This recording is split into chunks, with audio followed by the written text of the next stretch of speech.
When you think of ancient Rome, you probably picture marble statues, disciplined legions, and mighty gods like Jupiter, Mars, and Venus. But Rome didn't just worship glory and thunder. They worshipped sewers. They turned dead emperors into gods. They feared door hinges, bad smells, and sudden panic. And at least one emperor thought it was a great idea to fight gladiators himself. Today, we're digging beneath the polished marble image of Rome to unearth the truly bizarre, often forgotten side of Roman belief. Because once you scratch the surface, Roman religion stops looking so noble and starts looking uncomfortably weird.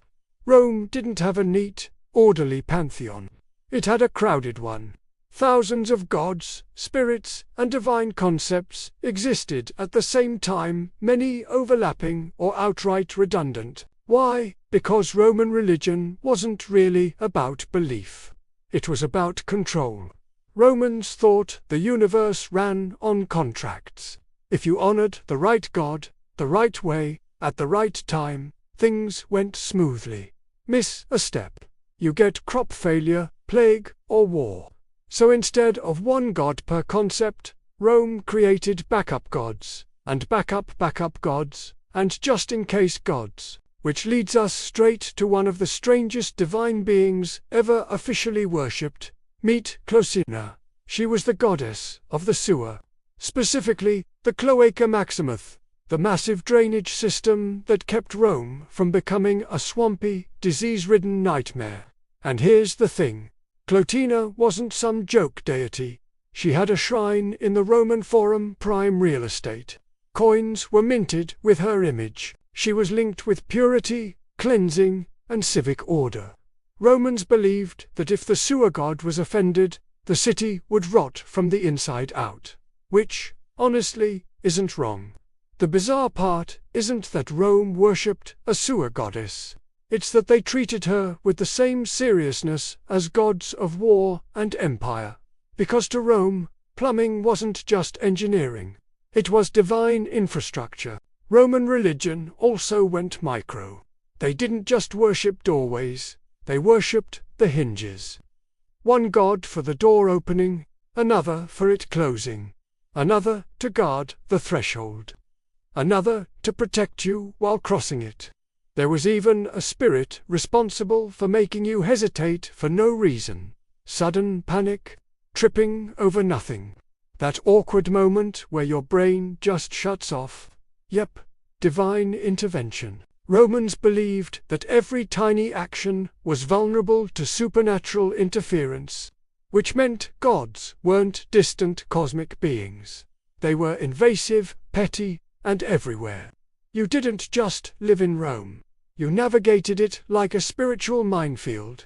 And Rome didn't just fear big disasters. They feared social embarrassment. There were divine forces blamed for involuntary bodily failures, sneezing, stumbling, sudden urges, and yes, even gas. If you broke social decorum at the wrong moment, Romans didn't always blame you. They blamed the gods. Sudden laughter during a serious ritual, divine interference. Loss of bladder control during a public event, also divine. This wasn't humor to them. It was theology. Roman society was obsessed with dignity and order. Losing control of your body meant losing control of your social standing. So rather than accept that humans are human, Rome externalized it. Your body betrays you. A god did that. It says a lot about how Romans viewed themselves. Perfect in theory, but deeply anxious in practice. Rome didn't stop at abstract forces. Sometimes, they just turned people into gods. Dead emperors, if it was politically convenient, were declared divine. Temples were built, priests appointed, and sacrifices offered. But not every emperor waited to die. Some demanded worship while they were still alive. And then there was the emperor who decided being worshipped wasn't enough. He wanted to be a gladiator. The Emperor Commodus regularly entered the Colosseum to fight. Not enemies of Rome, not even wild beasts at first, but professionally trained gladiators. Except there was a catch: they weren't allowed to fight back properly. Their weapons were dulled, and opponents were ordered to lose. Crowds were forced to cheer or risk punishment. To Romans, this wasn't heroic, it was deeply disturbing. Emperors were meant to embody order. Instead, Rome got a god-emperor with an ego problem and a death wish wrapped in spectacle. Romans didn't just pray for blessings, they prayed for revenge. Thousands of cursed tablets have been discovered across the Roman world, thin sheets of lead etched with angry, obsessive messages to the gods. And these weren't grand political curses. They were petty. May the man who stole my sandals suffer endlessly. Let my rival's business fail. Make my lover miserable until they return to me. Some even cursed chariot racers and lawyers. The gods were expected to act like supernatural hitmen. These curses weren't symbolic. They were seen as binding requests.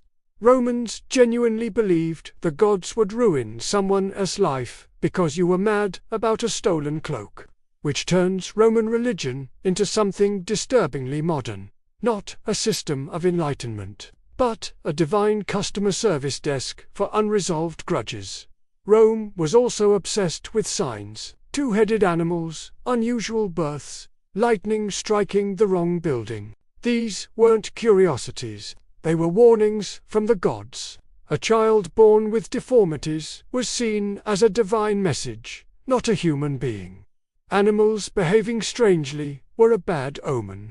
Even sneezing at the wrong moment could be interpreted as supernatural approval or condemnation. Roman religion thrived on anxiety.